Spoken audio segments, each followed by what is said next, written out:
Mm-hmm. Yes.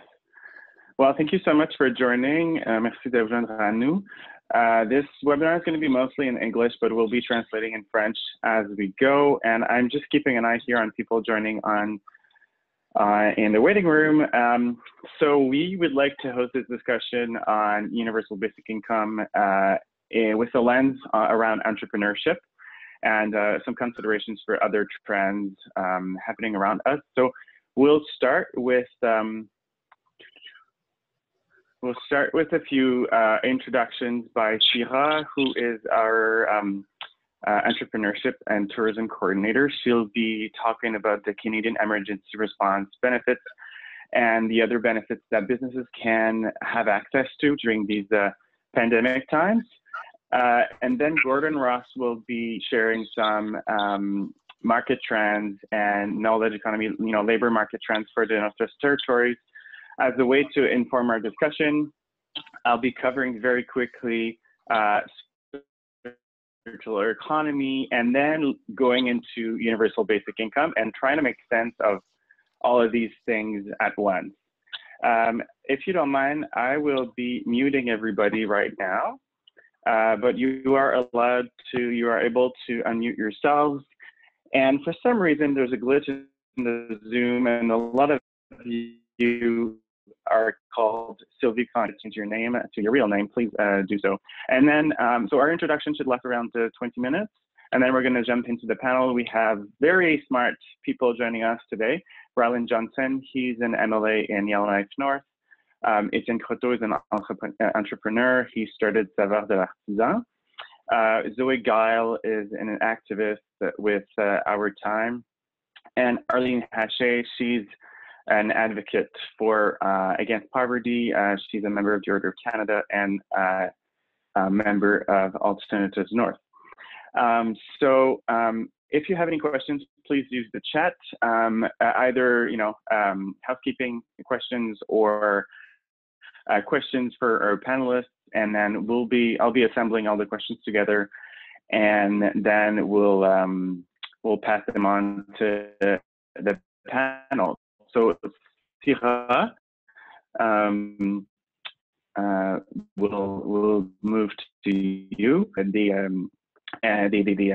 bénéfices que les membres de la communauté peuvent avoir accès dans l'immédiat pour réduire les impacts de la pandémie. Sira. Yes, thank you very much, William. Thank you everyone for joining us. To start, we wanted to do a quick reminder of the various support programs for citizens and businesses during this crisis. First, we are going to start with the Canada Emergency Response Benefit. So it provides workers who lost their jobs during the pandemic with temporary income support. The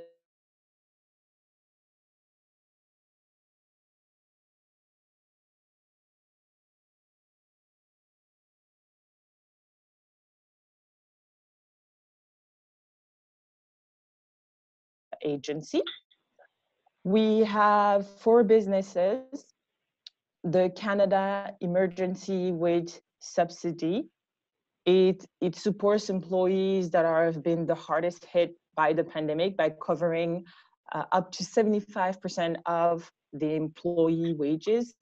Businesses can start the application process on also Canada Revenue Agency. On the territorial level, we have the Northern Business Relief Fund, which is a short-term support for small and medium businesses located in the territories. The NBRF will provide qualifying businesses with support up to 100% of their fixed cost. So businesses can apply on the Canadian Northern Economic Development Agency, but enterprise with fewer than 20 employees will be prioritized. Here in the NWT, we have the Department of Industry, Tourism and Investment, ITI, who have injected $4 million to their Support for Entrepreneur and Economic Development Program, SEED. The program is meant to help businesses recover from the pandemic and also encourage new innovative proposals for a post-COVID-19 economy. Businesses can start their application process on the ITI website. So in a quick summary way, these are the different programs meant for citizens and businesses to help them go through the crisis of this pandemic. Oh, voilà, c'était un court résumé par Syrah des programmes de bénéfices pour les entreprises qui sont qui vivent une problématique dans l'immédiat. And we're moving on to Gordon, who's going to be doing a quick summary of the current trends and the employment in the NDBC. Gordon. Bonjour tout le monde, mon nom est Gordon Ross, je suis directeur de carrière de TNO avec CDETNO. Good morning everyone, my name is Gordon Ross, I'm the manager of the NWT Career Center with CDETNO. Just wanted to provide some context within the labor market, both present and kind of future outlooks to help guide some of the conversation with our kind of esteemed panelists. Beginning on kind of a global context, so information coming out of the IMF, World Economic Forum, OECD, projection for the economy over the next while, certainly not an economist, but the notion of a V-shaped economy is less likely now. So V-shape, we've had this last 2 months, an extreme plunge in the economy.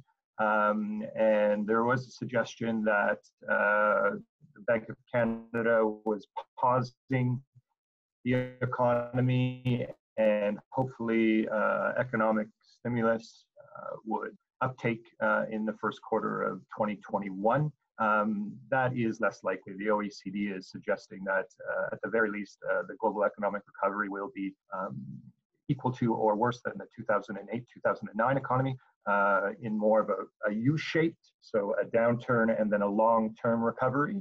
And even more pessimistic outlook is that it will be an L-shaped economy. So we are never to return to, quote unquote, the last 10 years post 2009. And GDP forecast, global contraction of GDP is expected at 3 to 5%. And in Canada, it's expected between 6 and 12% by the end of this fiscal year. That's a significant decrease, and we have not seen anything like this since the Great Depression in 1931, and obviously there was some different mitigating factors. In Canada, most recently, Stats Canada just released their April labor force survey, 13% unemployment, that nearly doubled in the last month and a half. So put this in context that all of this has occurred within an 8-week period. So the sharp drop is a shock that really no economies has ever really experienced prior. So that's resulted in approximately 3.1 million job losses, but what is even more on top of that is approximately 5.5 million Canadians are either unemployed or have significantly reduced the number of hours. So working less than 50% of what they were working prior to March. And certainly the finance minister of the Bank of Canada has confirmed that Canada is officially in a recession. So a recession being 2 consecutive months of decline in overall GDP. Within the NWT, Bureau of Statistics, their labor force survey, and what we saw was approximately 400 people unemployed. The unemployment rate has, the employment rate has dropped to 62.3%. This is the lowest employment rate on a month-over-month basis since really for 10 years, but if we look back at those numbers, that's actually greater in significance. The one bigger concern right now as well in the territory is the number of people that are actually leaving the labor force. So that was up to 600 people actually left the labor force. So the actual labor force itself is contracting as people are no longer looking for work at this moment in time. In the short term, we may see in quarter 3, quarter 4, a bit of a snapback with some rapid attachments, as for instance, the Quechua all-season road regains construction. I do understand that a number of people are being called back. Some of the mines, so Divic is still in operation, but Acadie, of course, and Dominion Diamond Mines is just on a care and maintenance for a number of issues. And right now, many of those individuals, particularly small community residents, have been sent home. And there is a discrepancy on people being furloughed, being laid off, being reduced. So there is quite a quote unquote hodgepodge of various employment schemes that people are dealing with. But there is going to be a continued contraction of the resident labor force over the foreseeable future. The mid to long term, so one thing that the GNWT worked with the Conference Board of Canada is a pretty extensive labor market forecast that was a snapshot of the 15-year forecast beginning in 2015 to 2030. And pre-COVID, I'm going to say we should be aware that the factors and indicators were not necessarily positive for the Northwest Territories prior to this significant drop. They were looking at a continued decline in GDP over those 15 years, a decreasing labor force, and the ability for a couple of key indicators or trends that the Conference Board of Canada indicated was the issue of an overabundance of low-skilled labor in the territory, coupled with an insignificant or insufficient number of skilled labor to meet the quote-unquote replacement demand. So in short, there was no indication that there was any potential job growth over the next 15 years to begin with. It was simply based on what we call replacement demand. One last mention is, as we are looking forward to the labor force moving over the next three years, a big significant. I think there's a timer going on somewhere. Sorry. Apologies, Gordon. I think there's a timer running somewhere. Okay, it's gone. Thank you. So two key factors that the labor market forecast indicated was the crucial need for education and training, particularly around minimizing the gaps between Yellowknife and our small communities in the Northwest Territories.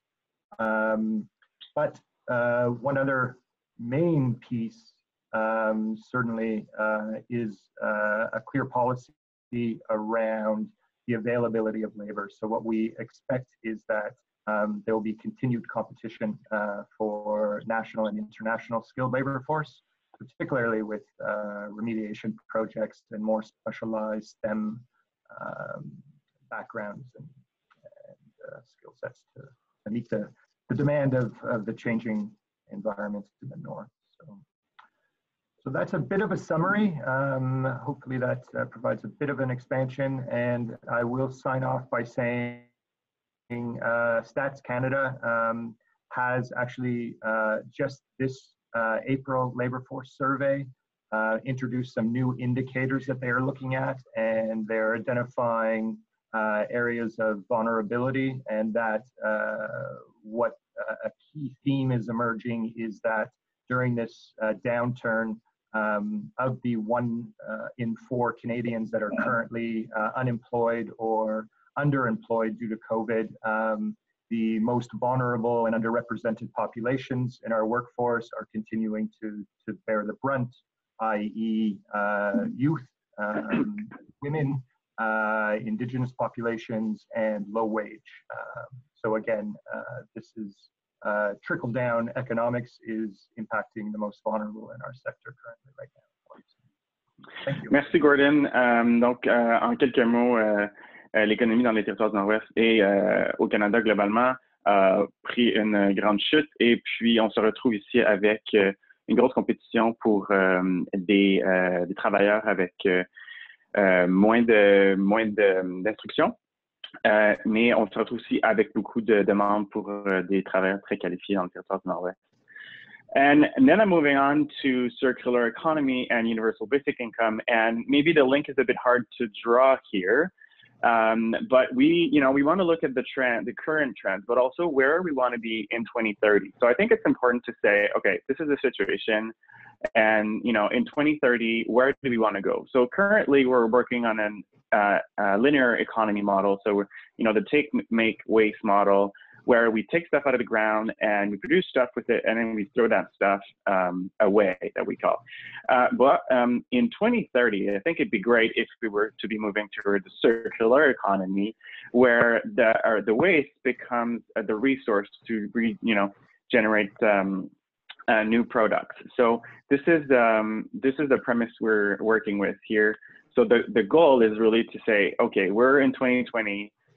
In a pandemic, in a linear economy model that clearly doesn't work because it creates all of these environmental outcomes that are undesirable that led to the emergence of zoonotic viruses.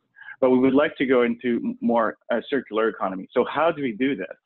The donut economics is, I think, really useful. This is something that's been developed by Kate Raworth. She's a big rah-rah right now on Twitter. And she basically highlighted the ecological ceilings and the social foundation. So the ecological ceilings being the issues that we talk about a lot, climate change, loss of biodiversity, that are leading to more inequalities. But we also want to be mindful of the social foundation. So, everybody having the resources or the access to healthcare, education, employment that everybody deserves. And this is in line with the CDETNO's current analysis of what the Sustainable Development Goals are. So the CDETNO highlighted that we would like to work more closely around increasing decent work and decent economic growth while reducing inequalities, working on the sustainability of our cities and neighborhoods. So these are the targets, the United Nations Sustainable Development Goals targets we're working with. Our first one is really sustainable economic growth, reducing income inequalities, equal access to affordable, technical, vocational, and higher education to create safe and affordable housing. And this is in line with what Gordon has been talking about. We kind of need a little bit more training capacity in our Northwest territories. So my question leading to this is how to accelerate the development of a circular economy following, donut economics during the post-pandemic economic recovery. And a lot of thinkers are pointing to universal basic income. En français, on dit le revenu de base garanti. It's also called, guaranteed livable income, universal livable income, revenu minimum garanti, revenu de base garanti.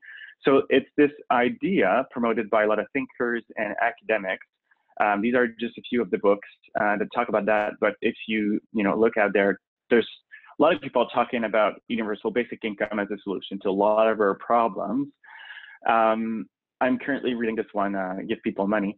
How could universal basic income and poverty revolutionize work and remake the world? But also, I think it would support entrepreneurs or make it easier for entrepreneurs to start new businesses. What's a UBI? Qu'est-ce que c'est un revenu de base garanti? It's unconditional.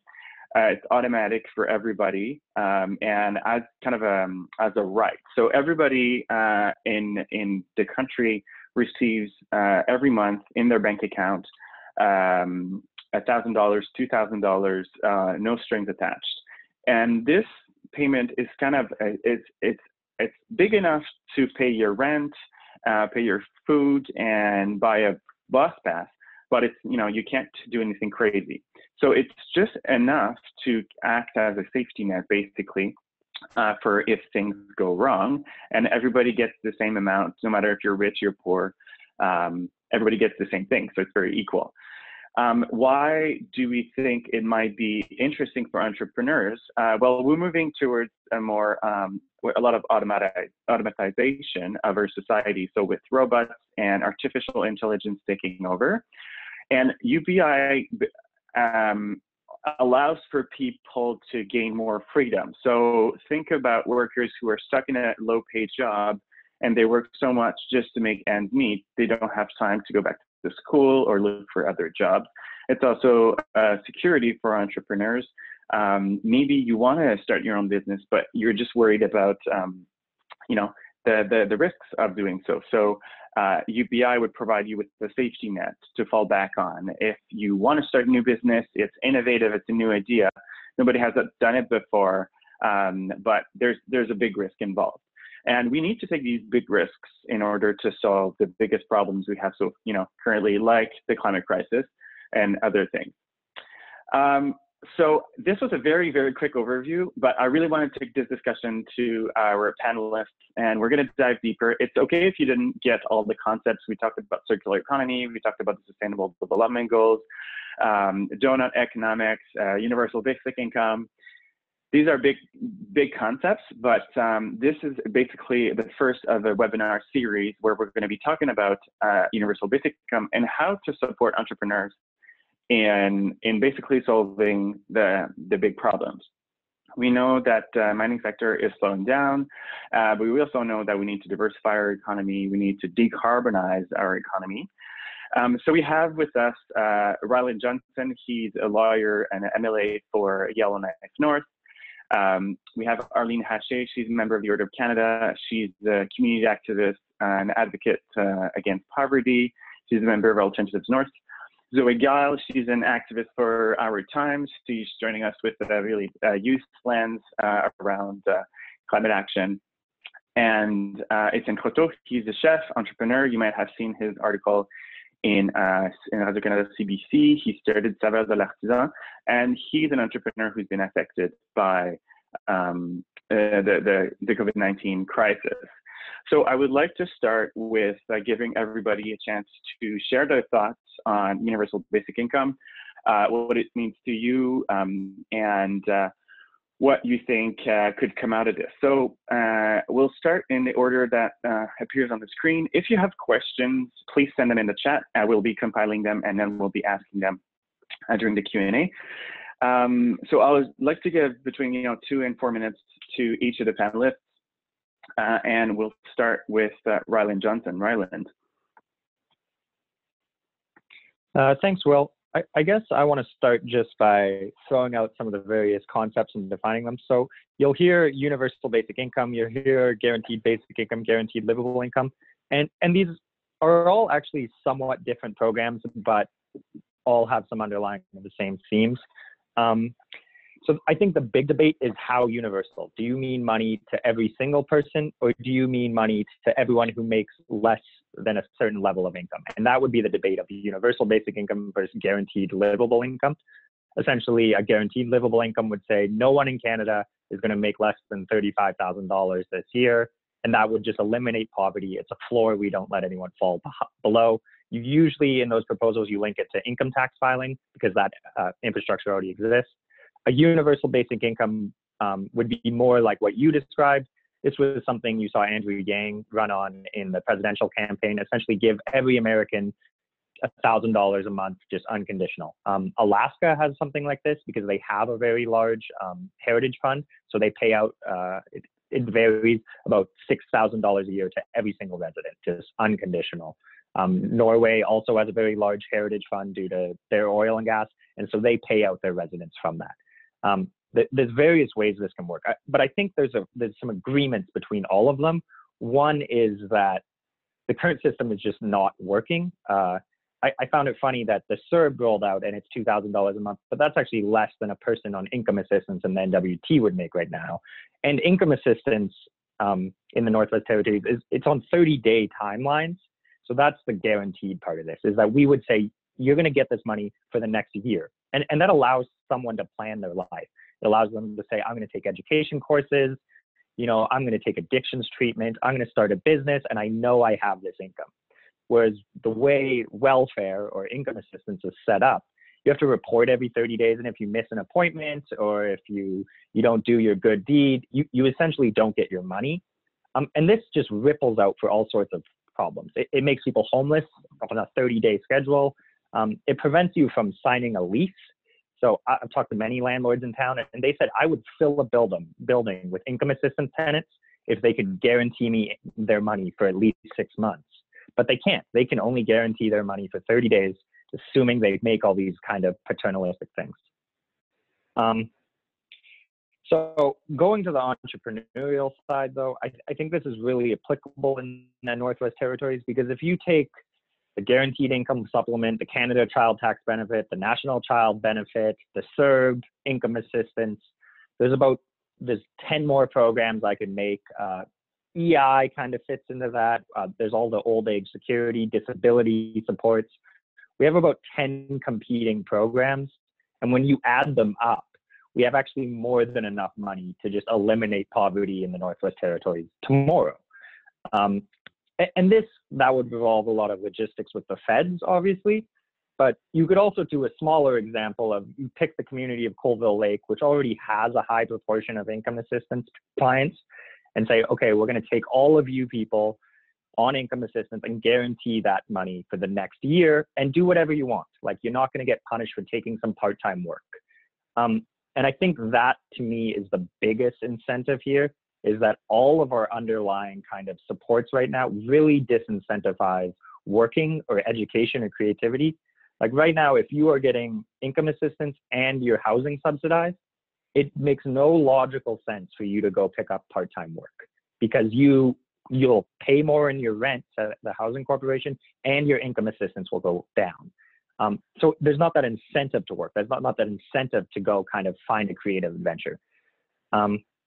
And then I think there's this other debate, which we just saw the federal government and the GNWG roll up a wage top-up. So now every single person in the Northwest Territories is making $18 an hour. That is an amazing program. I'm very happy about that. That supports entrepreneurs. I assume, you know, Etienne and people who run restaurants often are paying minimum wage because of tips and whatnot. But now all of a sudden they can afford to pay their staff $18 an hour because there's a top-up.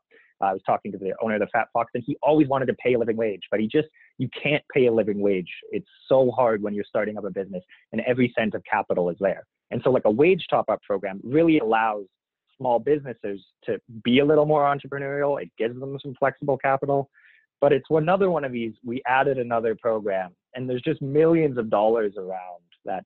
I really do think, especially with our population of 45,000 people, and you could do different pilot projects and such that if I wanted to go start a business tomorrow, I know I have $24,000 a year guaranteed, and I can at least, I mean, that's not even that much to live in the North, but I can at least have something to, you know, take risk on. And I think that's the biggest incentive to me, is kind of creating a floor that people can feel secure in, so they can, and whatever they want to do, if they want to start a business, if they want to go get addictions treatment, if they want to go take a course, it's really just guaranteeing something so people can feel a little safer and not be thinking 30 days to 30 days. So I think it's really just a matter of getting it done. And I think it's complete. It makes sense. So thanks, Will. I'm well open to any questions. Thank you very much, Rylan. Very informative introduction. I think that, you know, there's lots of concepts to grasp, and that was good. We're going to move to Arlene Hashe. As I said, she's been a long-time advocate for, against poverty. So Arlene, the floor is yours.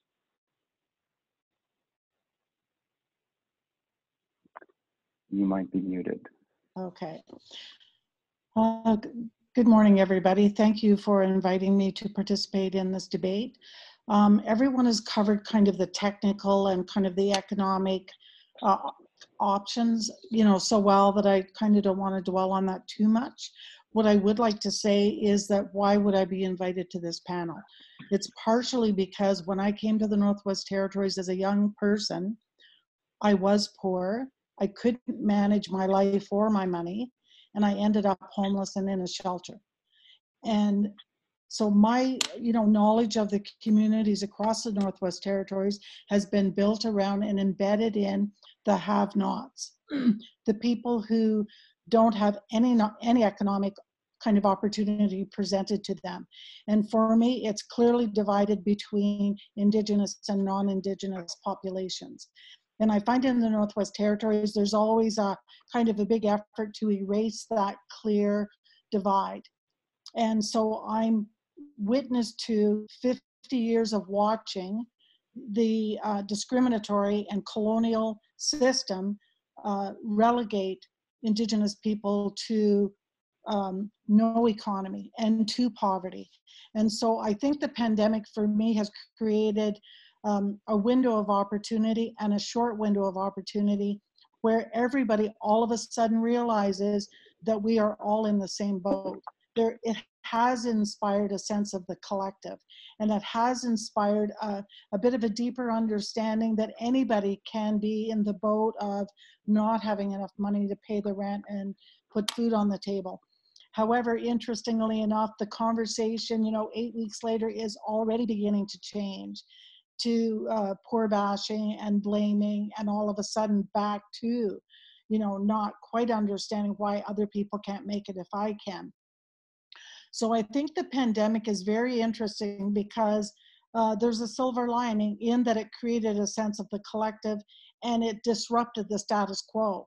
And I go back to the Arnica Inn example where, it was a community effort to create permanent housing for homeless individuals. The two governments couldn't get together, couldn't agree, couldn't even have a decent discussion to get it done. But the pandemic erased those jurisdictional barriers, erased that red tape, and all of a sudden they could get it done because it meant safety for everybody. So I think that that's really important. The new financial assistance being offered federally is low barrier, easy to get. I'm terrified that somebody's going to have to pay the piper down the road, and we're going to have a bunch of community people who are going to have to pay money back and they won't have the money. There's been a valuing of the health and social safety net, and dare I say, a valuing of childcare. So this is pretty interesting. Like in Ontario, they've done a top up of $2 per hour for childcare. Now in the pandemic, they've done a top up of $5 an hour on top of that. So it's all of a sudden bumping up the value of childcare in keeping an economy running. And the other sort of thing I want to talk about is the child tax benefit going up by $300, money for seniors going up by a little bit.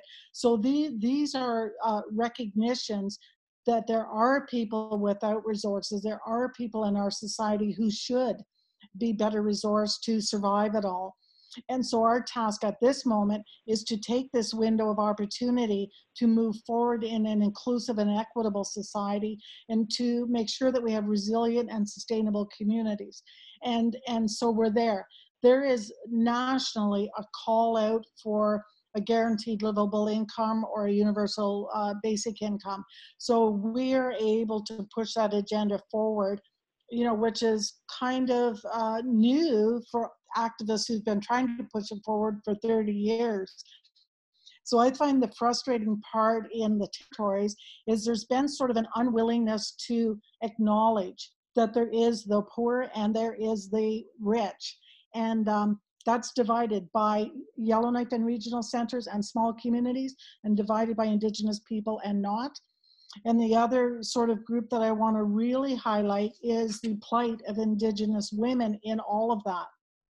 So I wanted to say that, for 50 years, I've lived in Yellowknife now. I've seen it. I worked with the Dene Nation. I understand the context. And interestingly enough, Indigenous communities work in a universal basic income way. They share. Traditionally, they shared. There was no have and have-nots traditionally, and that was eroded and robbed, from the way the communities operate by our policies. And so I wanted to kind of let you know that, over the past 30 years, I also was very active in designing an Indigenous women's employment curriculum that is rooted in culture, because we believe that identity and culture is the way forward for Indigenous people, Indigenous women in particular, to have the confidence to participate in the workforce. And once they have confidence, they have competence. And I just wanted to say, over 8 years involved in this work, we provided training and support to 478 women in northeastern Ontario, and of those 478 women, 304 women got permanent employment because of that focus on Indigenous women. And the territories does not have that focus. Sort of end valuing all work, notion of prioritizing community needs and strengthening the social safety net as we go forward. And measuring a societal well-being by other things other than money, which is, you know, housing, social equity, and education. And the federal government is beginning to recognize that it is important to look at soft skills. It is important to look at, you know, the skills that aren't typically identified in economic wage economies. And sort of that is important when you're looking at entrepreneurship. So of these women that we train on entrepreneurship and the ability to control your own destiny and to control your own future was huge. And the 2030 urban agenda is on our mind. The SDGs are on our mind. And so when we're looking at small communities and sort of women's survivability and sustainability and thriving in small communities, we are not only looking on a local NWT level, we are looking at a global level.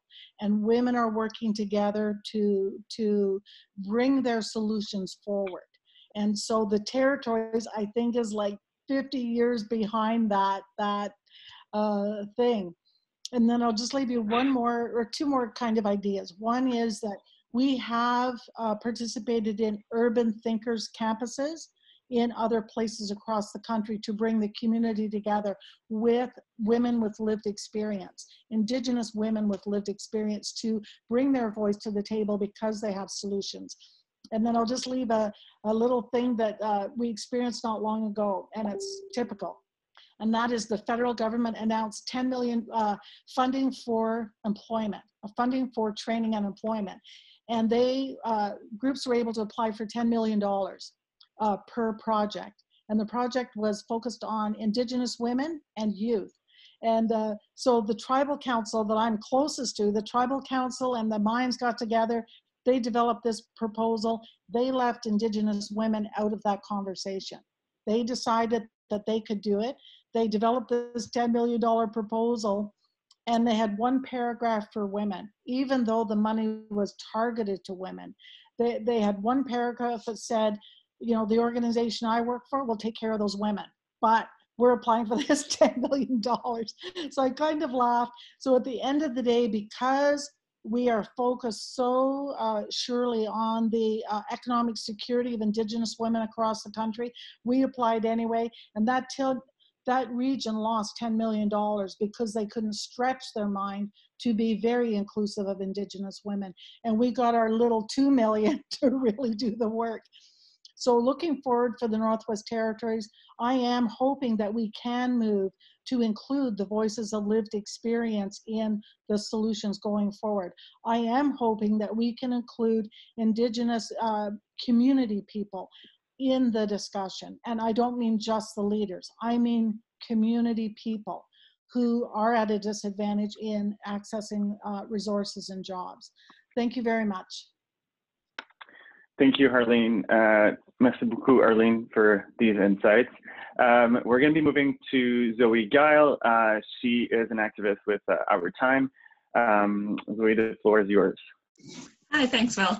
Yeah, I guess I'll just quickly explain why I'm here as a climate activist. And that's, I mean, the reason why we care about stopping climate change is, yes, because of the polar ice caps are melting and we're losing species, but really it's like, it's about people, and it's about social justice. And I mean, UBI is is really exciting from a climate perspective because it's a solution to, it's a climate solution and it's also a social justice solution. And we need those two things to work together if we're going to get anywhere on climate change. And I think the way that universal basic income is a climate solution is it does two things. It will help us mitigate climate change and avoid this kind of runaway climate change, climate crisis that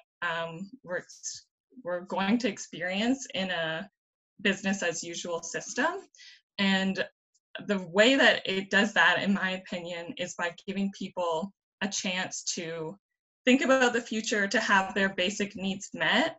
Because if you can't put food on the table, if you can't put a roof over your head and take care of yourself and your family, it's really hard to think about caring about climate change, which is something that is happening down the line. And in this moment right now, if you can't eat, if you don't have shelter, like I wouldn't blame anyone for not wanting to get involved in climate activism. It's just not top of mind. So by giving people this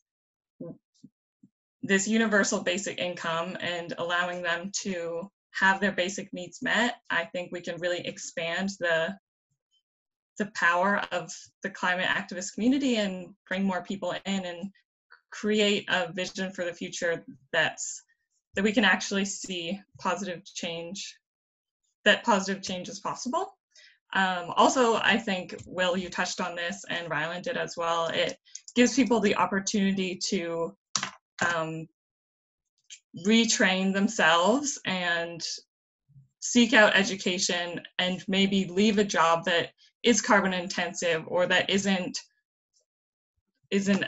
contributing to a better future and a better economy. And yeah, retrain and be able to kind of enter these new sectors and that will contribute to a low carbon future.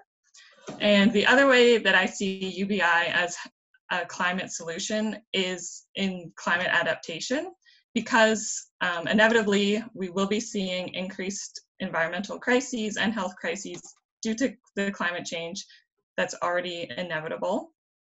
And a universal basic income will help people weather these crises by enabling them to be food secure, to have housing, and it has been shown to increase people's health, which is really necessary to be resilient to future crisis.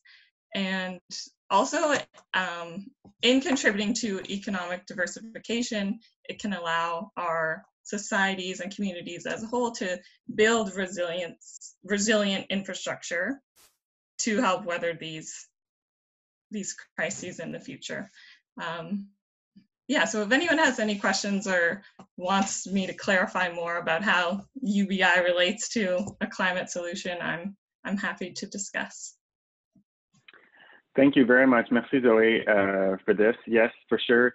I think UBI might help entrepreneurs have their basic needs met before they can actually start businesses like, putting up solar panels or whatnot. Our last but not least panelist before we jump into a more organic discussion is Étienne Croteau. Étienne, c'est un chef entrepreneur pour Saveur de l'Artisan, qui est le café au musée ici à Yellowknife. Étienne has a really personal story to share about his lived experience and how UBI would accelerate entrepreneurship. So Étienne, that's your turn. And you might be muted, so I'll be unmuting you. Unmute. There you go. Je suis là. Yeah, you hear me? Yes. Okay. I will try my best with my creative English, because you will see English is not my first language. For myself, if I can present me, I represent more the entrepreneur part of the discussion. If I may share maybe a part of this possibility of we call that in English like the universal basic income. If I may say, 5 years ago, I was applying on EC program with EI. It was a collaboration that I think it's a bit linked with that, with certain conditions, obviously. My condition was to start a business. And I was on the eye, and I knew it. And somebody told me that, you know what, go to see ECE. They have a program if you want to start a business here in town, in Yellowknife, Northwest Territories. And I did some research, and I realized that this program that we have here with ECE, it is more available for everyone than any other provinces and territories.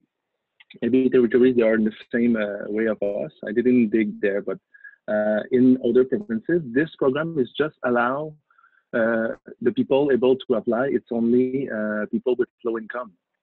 But here it's not. It's like it's available right now for everyone who wants to start a business. And it's something really important. How that works, EI provide me a basis income, the maximum I could get with EI. I was able to start a business, but not just that.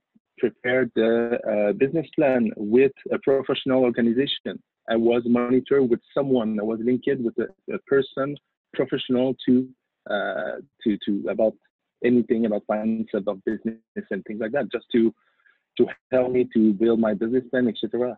Was help, incredible help. After that, I was linked with BDIC because I got money from them for equipment. They have an organization that we call Entrepreneurship. Unfortunately, they don't have a physical person here in town anymore, but they had in the past. And with this organization, BDIC and Entrepreneur, was my first business. What a risk! Was quite something. Then they helped me to back a loan with the Bank of Development of Canada. Then everything here was that easy, and plus I was able to do income revenue with my businesses, regardless the EI I got. Then imagine how this program is super flexible. I feel really well surrounded, and the business Flavor Trader Salvador Lartisan was born, and with a lot of help. Loan to pay back, obviously, but was extraordinary. Then it's a link that we could do with this universal basic income. Yes, have condition. Oh, definitely had condition to respect, and I had report to provide and things like that. It's I think was important. If I can say a bit more about this universal basic income, I truly believe in everything you said. Like really, I think it's important. My only concern as a business is to make sure that it will not make our life harder to find employees, because we need full-time employees. Then it's a concern that I have, and I'm sure a solution can be made. And maybe you mentioned some of them that I unfortunately missed regarding my English. But another thing that you mentioned, the top salary, the $18 hours. I missed if it was available right now, or if it's a project that you proposed, but I found that really interesting, super interesting. And I just think out of the box, I think many nonprofit organizations in town need volunteers. That is a reality everywhere in Canada.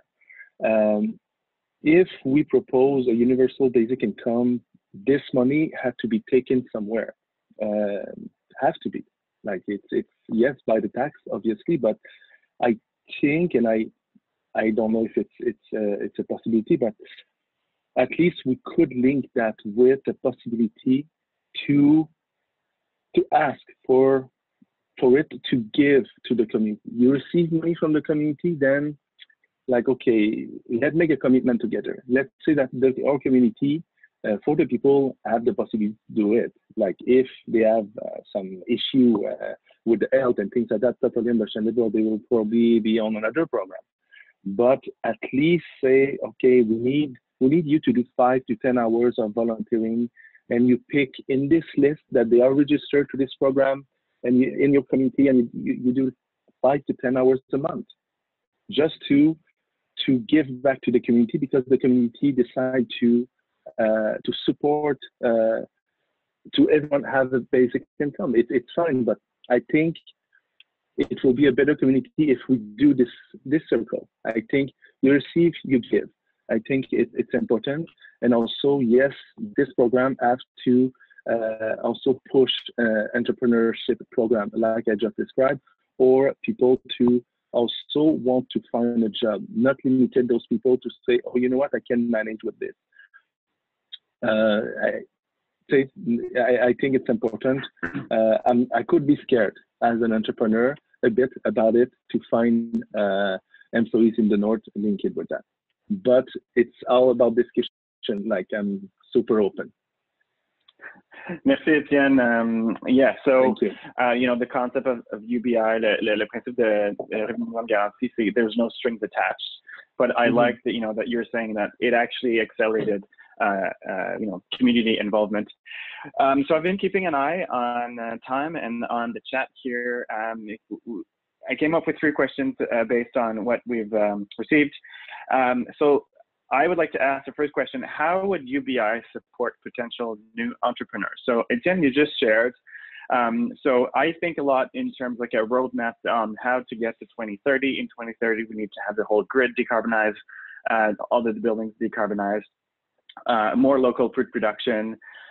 So how would UBI support new entrepreneurs, or how would UBI support the emergence of new businesses that would diversify our economy?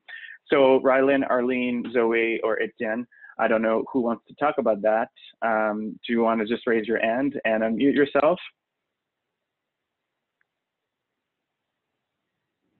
Rylan, go ahead. Yeah, sorry, I can always talk if you need me to.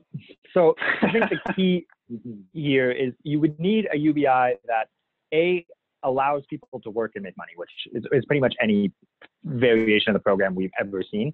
Some scale it back later, but there's different ways to work. But I think the big thing here is we're just living in a society where it's really hard to compete with major corporations. In the NWT, it's really hard to compete with government wages. It's really hard to compete with mining wages. So we have that, finding a labor pool is really hard. And Etienne speaks to it. Like, if you want to start a new business, finding labor is very difficult. And what a UBI does is it actually acts as a wage subsidy for you. It acts as a wage subsidy for everyone. But it creates this incentive both for people who want to leave a sector. So if you're a government worker and you've just been thinking, I'd love to start that tourism business, I'd love to, all of a sudden you feel you have $24,000 a year guaranteed, which gives you that security to start that tourism business. Or if you are, you know, you're in your day job and you just hate it and you would much rather go work at Flavor Trader and make beautiful food, you can all of a sudden take that leap because you have $24,000 guaranteed. And if it's going to be a pay cut for you, it acts as a cushion. And I think in a lot of ways, UBI is a solution to how the society has been rapidly increasing inequality and creating wage structures that a lot of our more creative pursuits aren't warranted. You know, if you want to be an artist, a musician, if you want to create some sort of craft boutique at the farmer's market, unfortunately, that's just not valued enough presently because it's cheaper to go buy it from China. So that those are very hard careers, although very fulfilling to get into. But if you have a universal basic income where you know you're going to have your rent covered no matter what, all of a sudden you're willing to take that risk and say, you know, I always wanted to try and be an artist. I always wanted to try my hand at opening a restaurant. I always wanted to do woodworking. These kind of creative pursuits that, unfortunately, in the current structure of the wage economy, just don't provide a good enough livable income. And I think the solution is you know, when you look at that problem, it's too much to overhaul everything. We're not going to be able to compete with, you know, the fact that the government has to pay really good wages and that mining companies pay their workers well, and that people don't value arts and crafts and whatever, restaurants enough to pay more. But universal basic income just fixes that problem in that it acts as a subsidy for everyone who wants to do a little more risky things. And it allows, entrepreneurs to take that risk, plus gives them startup capital that they know they have that guarantee. So thanks, Will. Thanks, Ryland. Merci, Ryland. Another panelist would like to comment on that, or should we jump to the next question? Arlene, go ahead. Can I just quickly say, I just want to do a bit of a mind shift for a second. And one is that community people traditionally volunteered and shared. We robbed them of that kind of mindset when we determined that volunteerism wasn't an eligible activity to get welfare. You had to be in the wage economy to even qualify for welfare, to make that effort to get a wage job. So there's two things. One is we did a bit of a study of women in small communities and women in Yellowknife. Women in small communities really focused on the food, the land, their crafts, and their family. Women in Yellowknife who were poor focused on the fact that they couldn't dress like everybody else, they couldn't have a job like everybody else, they couldn't go where everybody else went. So I think that part of that lack of engagement with Indigenous people, Indigenous women in jobs is not feeling that they have a place. And then I'll just go back a bit to the diamond mine experience. When the diamonds struck up, of the diamond mines, there was a huge amount of conversation in Yellowknife about how damaging that would be to small communities. And then you look at Betchico, and it was really interesting to see, because all of the predictions about lack of managing money, blah, blah, blah, happened. But what I saw happen is a whole community realized that they were part of, they had a right to work, they had a right to have money, they had a right to have wealth. And it really changed the whole mindset of that region. So I just want to have that conversation at some point about changing that mindset. Thank you. Thank you so much, Arlene. I know there'll be other answers to that, but we're going to move to the next question, and the next one is going to be asked by Gordon. Merci beaucoup, William. It's for the panel, maybe. So with the labor market forecasts and the NWT, certainly the continuation of skills gaps, particularly within Yellowknife and the rest of the communities, continues to increase, certainly around various training initiatives and or our education system as a whole. And not to mention, you know, part of this kind of training as a culture mentality where individuals are jumping from training programs, whatever's available to them, whether it meets their interests or meets their aptitudes, etc. Wondering if the panelists can talk about how UBI could have any effect on the idea of upskilling, training opportunities, etc., to help better align Northern workforce with the future of work.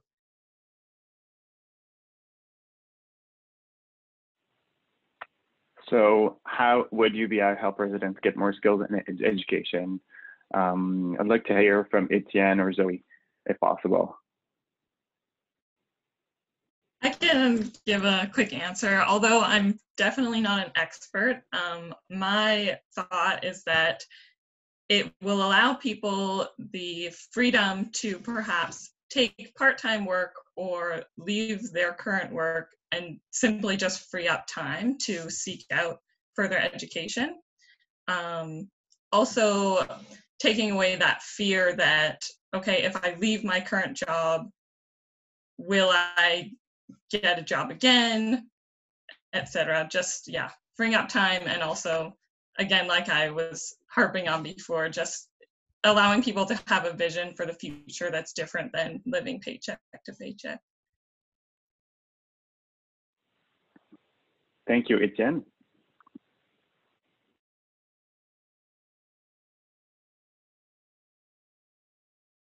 Etienne, you're muted.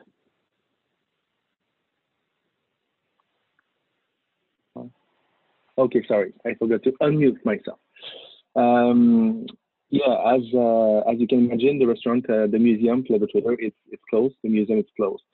Then I had to have the $2,000 by month.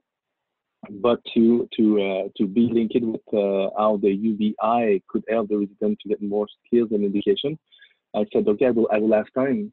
Then I subscribed for a university online class. Then I have 2 in September, 1 in January, and 1 in June. Then I just say, okay, let's go. It's the time to, I have time now. I deal with all the business things, but I will make room for that, for definitely that it's a possibility, and to have more time to increase our knowledge, it's definitely linked with that. Like I experiment that right now, and I think it's possible, definitely. Okay, thank you, Etienne. I think Arlene wants to speak, but Arlene, I'd like for you to speak to the next question, which I think you're really well versed in. Next question is going to be asked by Sierra. Yes, thank you very much, William.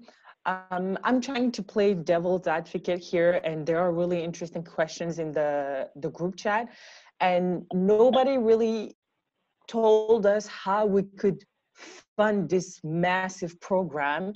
And one of the things that I'm kind of worried about is that if we all of a sudden, everybody has more money, aren't we setting us up for like more inflation? And I feel like we're not actually leveling the playing field. It's if everybody has the same amount, aren't we just at the same level again? So that's, I know it's multiple questions in one, but mainly my question is how can we fund this massive, massive program? Nobody has given us yet any answers. Rylan, you go ahead. Thanks, Will. I wanted to speak briefly to the education point too. I think that the training cycle that we see is a big problem in that whether you're on EI or income assistance, you're so encouraged to enter the wage economy that you get people on EI to take the first job they want, and then they get fired, and then they get fired again, and then they can't be employed. And what a guaranteed basic income does is it allows people to take that more ambitious training. And I dare you to go on EI and tell your EI officer, your income assistance officer that, you know, I want to go back to school and become a teacher, and that's going to take 5 years. They'll laugh at you. They'll say, no, you go get the first job in McDonald's you can get. You got to get off this program. So I think one of the things is, as government, we're really bad at creating training programs that people actually enter the workforce on their own conditions and then stay there long term. And there's study after study that shows when you let people enter the workforce on their own terms, they stay longer, which then means less people are on income assistance. And the reason I wanted to say that is because it goes into the paying for it. So right now, if you took the employment insurance complete fund, if you took income assistance, if you took the CERB, if you took, I struggle not dismantling other social security programs such as old age security or disability or CPP, but there is billions of dollars being spent right now. There's the income security transfers to the province and territories are in the billions right now. And so you can right now create a guaranteed livable income just by retooling the program. And it's good. It's not going to be as much money as I would like. You know, it might be $24,000 a year instead of $36,000 a year. Now, when you get into the universal basic income for everyone conversation, the fact is that it's going to cost a lot of money. And how does government get money? It taxes people. But, you know, when you look at the rising inequality anywhere, you know, the United States, 3 billionaires have as much wealth as 50% of the bottom half of the population. So that as much as it's a bit radical, that's always my solution to everything, is there is people who hold more wealth than that's even imaginable. We could take one person, the guy who owns, you know, Dominion Diamonds, and he could fund the territorial budget for 8 years. So, and we've had $20 billion worth of diamonds leave the territory, which is like more money than we could ever imagine to implement this program. And the idea to me that Acacho residents who have 3 diamond mines on their territory do not have $1 billion fund because of that is kind of insane to me. And once you have that fund, you can live off the interest of the interest. And this is what other jurisdictions have done with heritage funds, Alaska, Norway. I mean, even certain states in the United States caught their oil money, and they have these great funds and they pay out of them. So paying for things is always difficult. And I guess the argument that if you give everyone money, then it just equals the playing field. This isn't printing money. This isn't inflationary money. This is tax money, which came from somewhere. And a very important thing to understand here is the velocity of money. $1 given to a poor person is the best investment you can make. They spend it locally and it gets spent again and it gets spent again. Money has an R naught factor. It has a factor at which it is respent. And if you give it to a billionaire, it sits there in a capital fund and is not respent. And whether you're talking about investing in poor neighborhoods or poor people or poor communities, it's the best return on investment you get as a government, because after study shows in a 10-year period, you're going to be paying less in justice costs, health costs. People actually on the programs are going to go down. You're going to get more people working, which are in turn going to pay more income tax. So it's one of these government mind switches where there's literally not a study out there that says if you do this over 10, 20-year period, you save money, because poverty is so costly. It's so costly for the government. It's so costly for the taxpayers and the person living in poverty. They get charged more interest than anyone. They get charged late penalties. It's just penalty after penalty.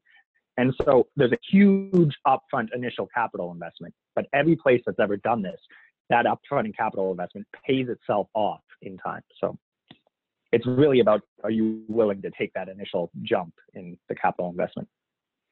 Thank you, Rylan. Yes, we are already paying for UBI. France mentioned that in that chat. On paye déjà pour le revenu de base garantie avec le income assistance ou d'autres programmes.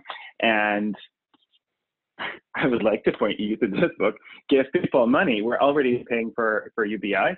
And the financing part, although it kind of seems counterintuitive, it doesn't seem too much of a problem. I'd like to hear from Arlene on this before we move to the last question to wrap it up.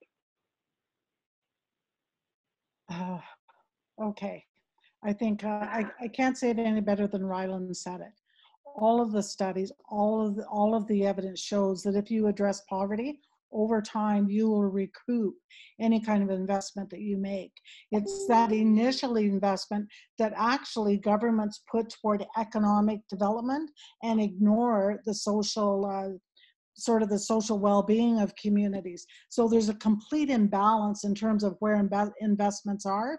And all we're talking about is equalizing that imbalance. That's all it is. And you know, the impact benefit agreements are a perfect example of that.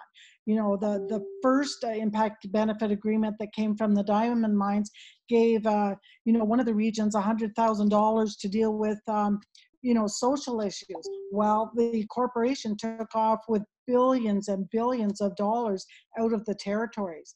So, you know, that perception that it's like more money, where are we going to get it?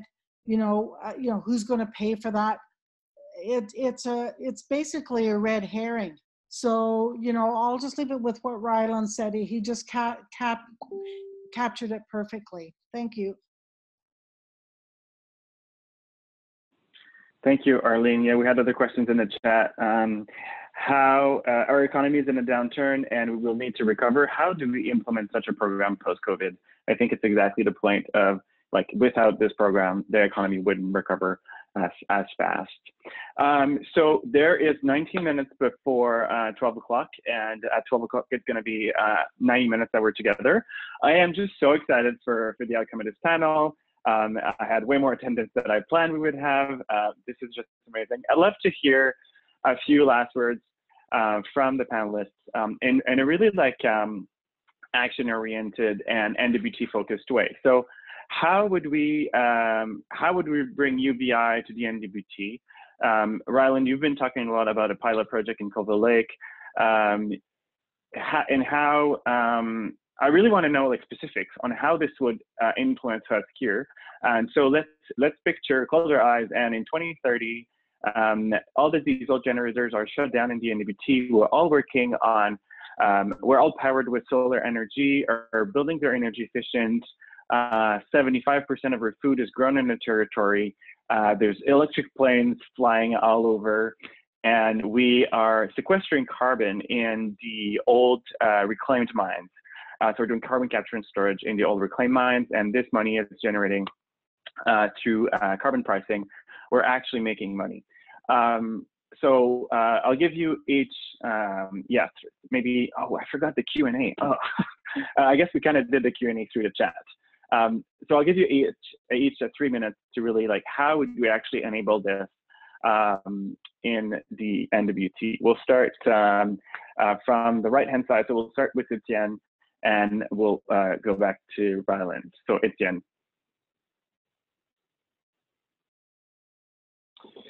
Thank you, William. To be honest, I think it's a question that it can be asked to some people have definitely more knowledge than me about that. I can't really say too much about it, missing some definitely important point. Thank you. Thank you, Etienne. Zoe. Yeah, I feel somewhat the same as Etienne, but just I'm not sure of the logistics of how this gets implemented, but it seems like we're already partway there with all the investment that's currently being made in welfare that's just not concentrated in something that would be as successful as UBI. So I guess with my 2 minutes, I just want to reiterate how I think the climate crisis is a crisis of people and their well-being, and anything that we can do to help people feel to be more healthy and well established in our community, then that's like a move towards climate justice, and it's exciting. I'm glad you're all here and we're all on the same page. Thank you, Zoe. Arlene. Oh, what I would say is our territory, unfortunately, is most invested in piloting what's already been proven. So actually, the UBI and guaranteed livable income has been proven in other jurisdictions. However, getting the political forces to move forward on that proven evidence-based model will take extraordinary effort. However, I think that idea of piloting it in a small community is a good first step.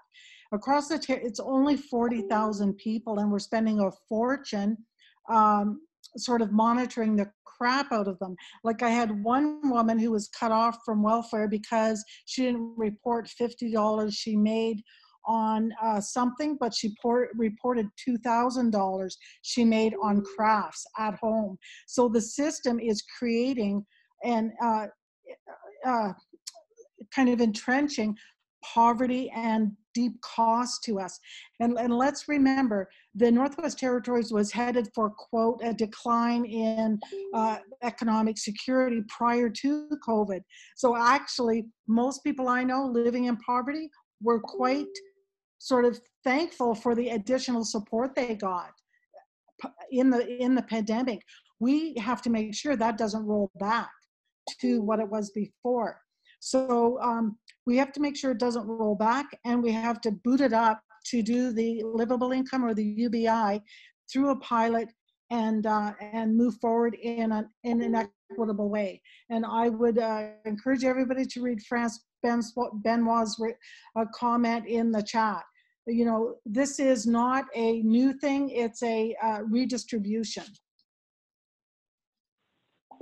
Thank you, Arlene. I'll just read out France's comment. Food security needs to be a huge focus of this recovery through an educational investment, economic development, huge opportunities. COVID-19 is just the beginning. There will be many more crises coming with climate change. So how do we build resilience? Go ahead, Arlene. I just wanted to read the comment I was referring to from France, and it is, our economy does not need to recover to what it was. It needs to be reinvented. COVID-19 is more than a window of opportunity. It's a patio door of opportunity to live better, work better, and be better. Thank you. Thank you. I think also it's, you know, referring back to donut economics and the SDGs and circular economy, that if you look at what Dr. Courtney Howard is talking about, is really the emergence of zoonotic viruses happens where the built environment comes in close contact with the natural environment in ways that hasn't happened before. And that creates conditions for the emergence of new zoonotic viruses.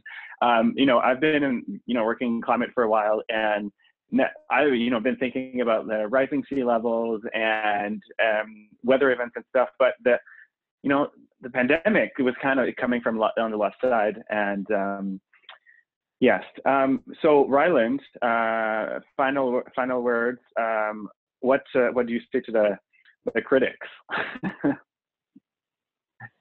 So let's go to the pay for it thing. It's a different conversation in the territory versus Canada. Canada, it's an extremely expensive program that, you know, involves dismantling some programs, retooling some programs. In the Northwest Territories, though, it is a pilot project to provide all the territories.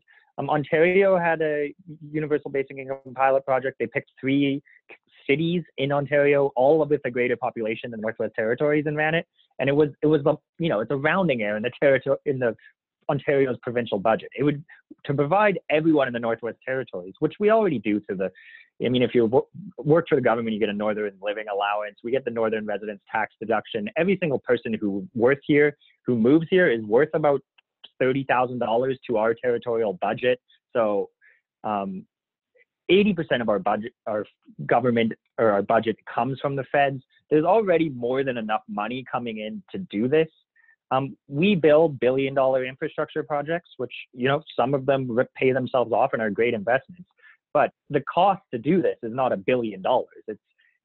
It's somewhere in the 500 million. You know, there's so many ways you could look at it, and how, depending whether you're providing people $12,000, $24,000, or $36,000.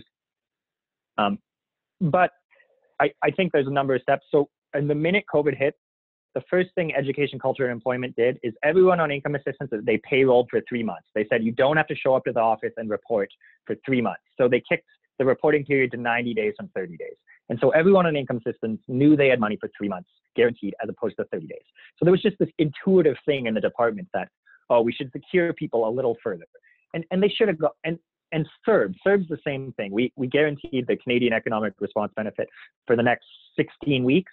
But I almost guarantee, with the feds just keep rolling out a new program every week, is that we're going to get there. They should have just made CERB, listen, you get this money for 1 year, and you can start working again on it. And this is actually what the Conservatives are pushing for. So this is a very cross-political spectrum thing. You saw Andrew Scheer stand up in the House and say, why can't people collect the Canadian Emergency Response Benefit and work? Like, they lost their job, and now they're forced to either completely lose it or go back to work. And there's ways that can work. It can scale back, you know, the first 25 cents or 50 cents on some sort of scale, or you can just let people keep it and find a new job.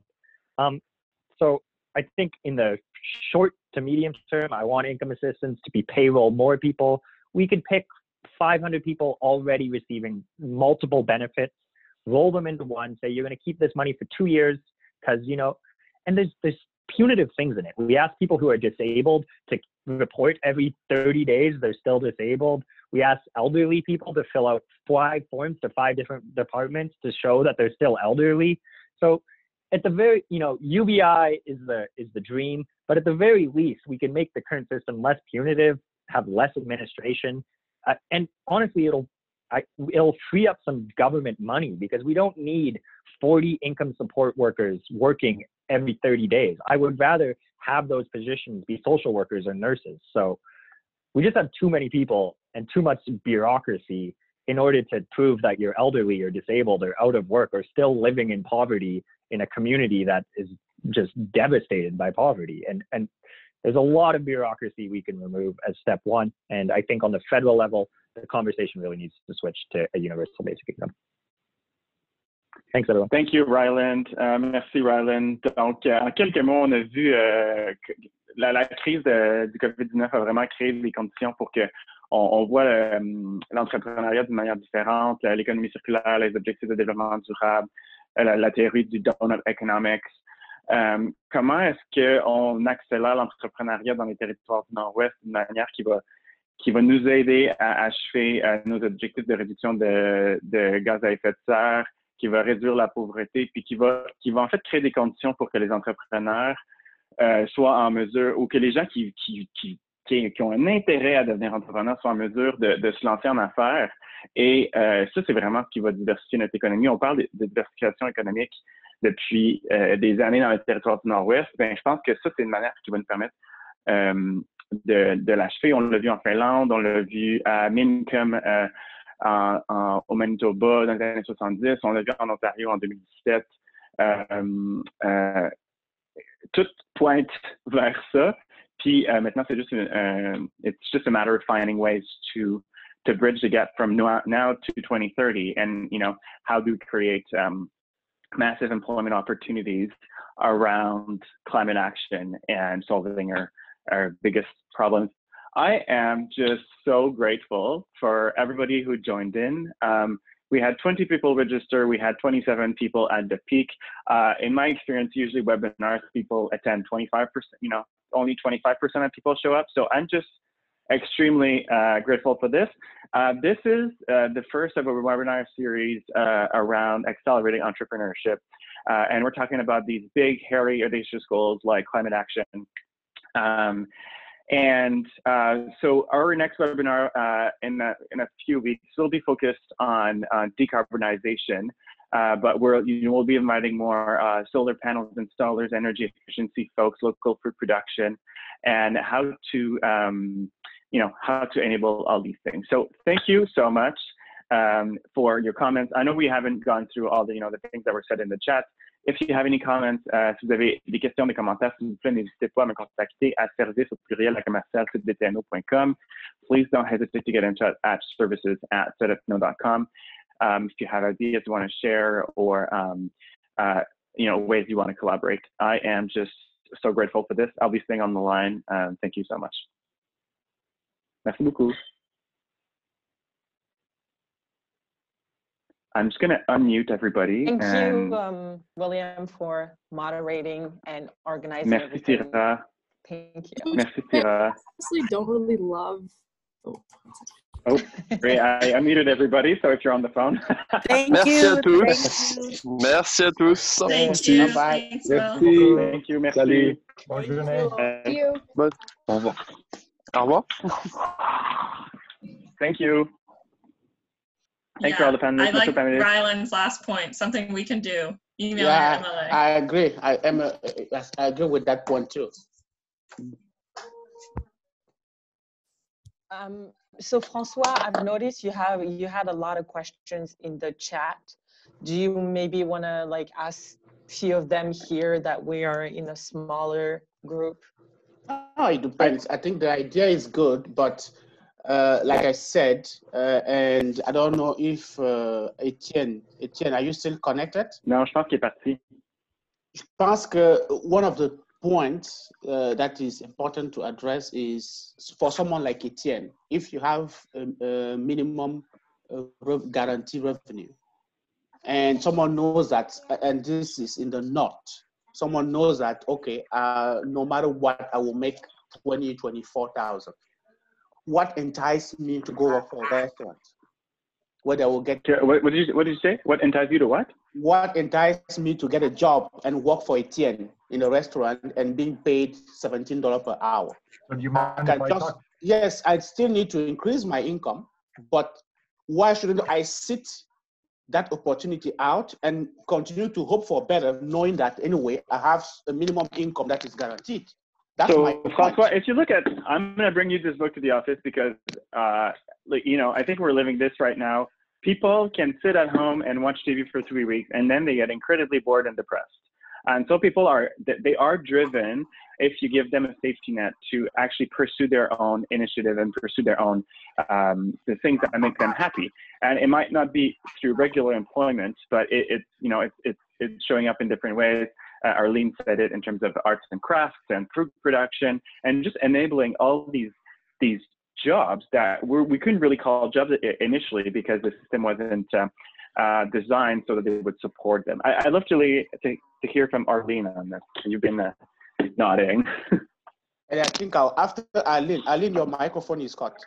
And also I would like to hear from Ryland before Arlene goes on, because my question is, and I put that in the chat, is we cannot all be business owner. Who creates a business needs employees too.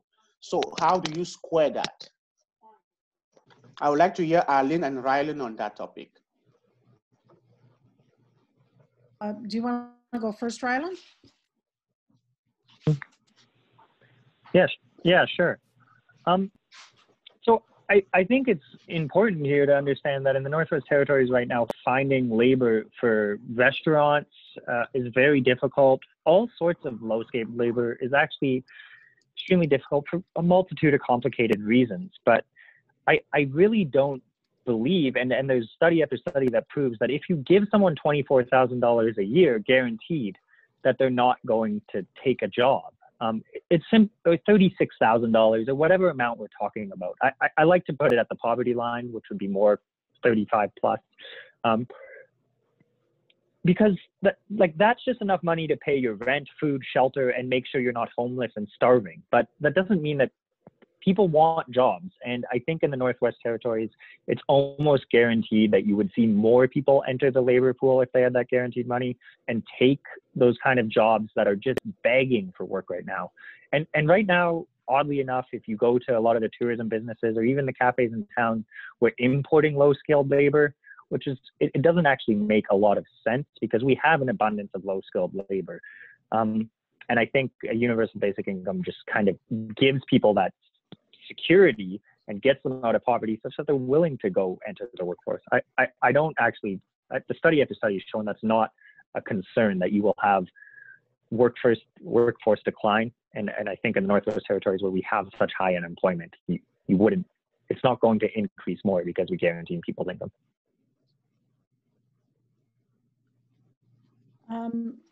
So what I could add to that is, in the current system, we've actually encouraged people on income support not to get jobs, because if they do, they are at risk of losing their home, they're at risk of losing food off the table, they're at risk of losing their children when they can't provide for them in a way that the government wants. So right now, there is a huge incentive for low-skilled workers, if that's the term people are using, not to step into the wage economy because their lives are at risk if they do. The other thing I know about is two things. One is that traditionally, during the election, people always kept saying, with the mines and the wage economy and blah, blah, blah, like nobody ever worked before that. That is not true. Indigenous communities had fully functioning economies. It was a shared economy. They already understand the concept of contributing to the community. They often just don't do it in a way that's recognized. They don't do it in a way that, kind of colonial systems recognize it. So they don't join up for the charity board, but they certainly contribute broadly to their families and to their communities. And as I said earlier, the experience of Indigenous women in Yellowknife, and I would suggest that applies to Indigenous women or Indigenous people more broadly, they don't feel invited or confident in the work environment. And I would submit that that's because the focus in training has been on technical skills, it's been on education, and not on the soft skills, which are confidence, I belong, I am a part of this. So if you look at the Clincho region, there almost was nobody without a job, because all of a sudden they realized they have a right to have a job, they have a right to make money. And I'll go back to the stats I have, which over 8 years, we provided training on soft skills, on telling Indigenous women, you have a place in this economy. And we provided support to 478 women to let them know that through this training program. And out of those, 304 women got jobs, permanent jobs in the mine, in low wage jobs like at Tim Hortons, like childcare. They want to work. And the reality is actually that when Indigenous women stepped up in those remote communities to say, we want to work and we're here and we're your best option, employers found they actually had a local group of people, local employees who were going nowhere. Men often took off to get jobs somewhere at a different mine. People often left, and in the North you see that a lot. But we have not invested in the way we should, and we haven't paid attention to the disparity in education. We haven't paid attention to the gender disparity to really flourish or really build up our local workforce to engage in this economy. So when you go into a restaurant, how many Indigenous people do you see working in a restaurant? They are not feeling invited into that environment generally. So I think we can correct that. And people I know want to work. Thank you. I have a question for Zoe and William. So my problem with universal income is the universal part, because I do not feel like Bill Gates or Jeff Bezos need an extra $1,000. Even I, who are absolutely not on their level, I don't feel like I need those extra $1,000, because I'm not in a position. I'm so grateful for that, and I know my privilege that I'm not in a position where an extra $1,000 is gonna like absolutely change my life. And I know other people who will absolutely do that. Like my brother is a full-time student, he's struggling, and I think he needs it more than I do. But with that being said, if we give everybody $1,000, right? The marketers, everybody will be like, now that everyone has $1,000, let's go to the club, or maybe let's buy more stuff on Amazon. And the consumerism that we live in right now will be I feel like on a much higher level, which will increase the pollution, our carbon print and everything. So I don't see clearly how giving $1,000 to everybody will help us reduce our pollution level. I would love to answer that, actually. I see that Gordon has his hand up. The idea of making it universal is really to reduce the hassle. So everybody gets $1,000, but so if you're ultra rich, we're moving towards a tax base like in Sweden, for example, where they're just going to tax the richest a little bit more. So if you're rich, you get $1,000 per month or $2,000. Well, it's actually, you're going to get it removed from your tax base anyway. So it's just a matter of making it very simple to manage by the government. You don't need a ton of people working on reporting, like Arlene was saying that, people have to, or Rylan was saying that, still disabled, and I have, continues to report that the fact that they're still disabled. So it just makes it easier, actually. And in Finland, I was reading in this the book, one of the books that I shared. It's just like people understand that it makes it just very fair for everybody. It's just easier to manage. Gordon had his hand up, but also I'd love to hear from Arlene. So maybe Gordon first. Can you hear me? Yes. Yeah. Yeah. So just back to the point on disincentives to working if UBI is established. Just basic at the front lines here with the Career Center, we see about 1,300 people a year. Of those, about 15% are on income assistance.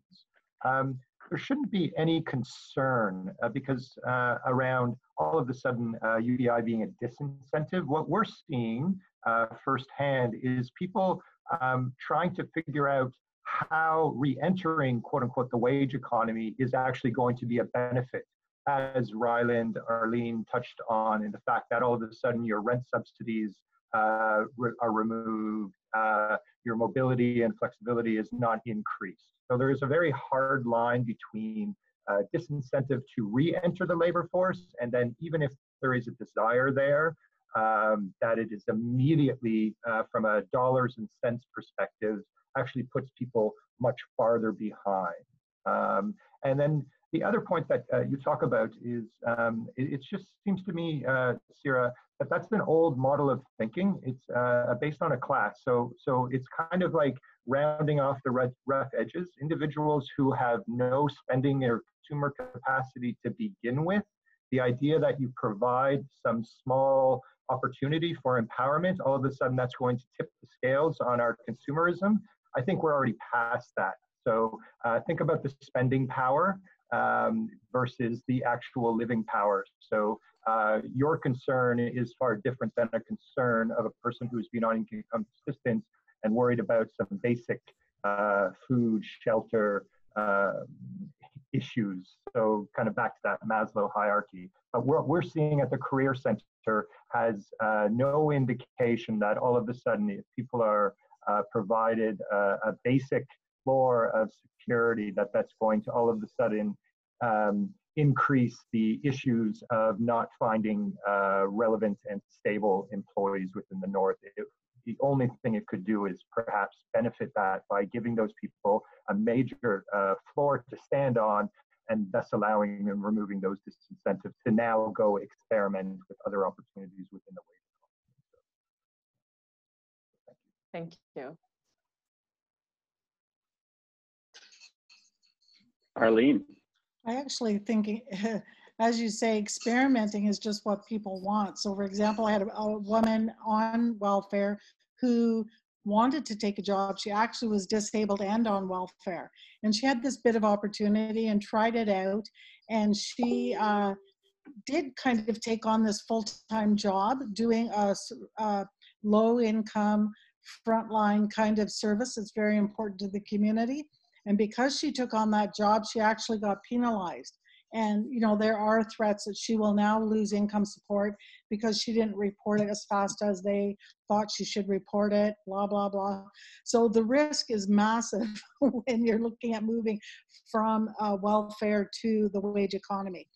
Most women I know, disabled or not, most people I know on welfare, and again, I have gone with them every week for probably 30 years. Last 10, maybe not so much. They want jobs. They want to participate. They want to contribute, and they will if they're given the proper opportunity. And I go back to saying, do you remember the picture of the turkey in Arviat that cost $200? $200 for a turkey. And so don't think that $24,000 or $36,000 puts people into the rich zone. You're barely able to make it. So it's not like people wouldn't take these jobs to supplement the kind of living wage or the UBI. Mm-hmm.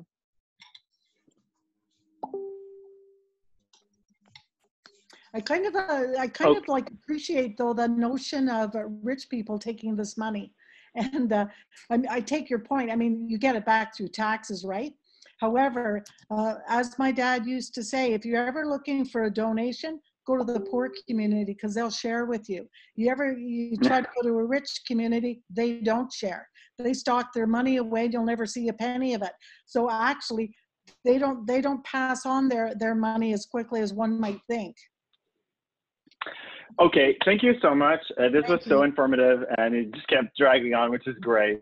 Obviously, there's lots of stuff we could explore, and so I'll be sharing a survey with everybody to tailor our next webinar around more delivering on coming up with deliverables for how we could accelerate and diversify the economy. Really, that's the point through UBI. So thank you so much for everybody. Great input. I've attended a lot of webinars recently where I'm just like, all right, get to that point. This is boring, but this was actually very interesting. So, merci beaucoup pour votre participation. Thank you. Merci. Thanks a million.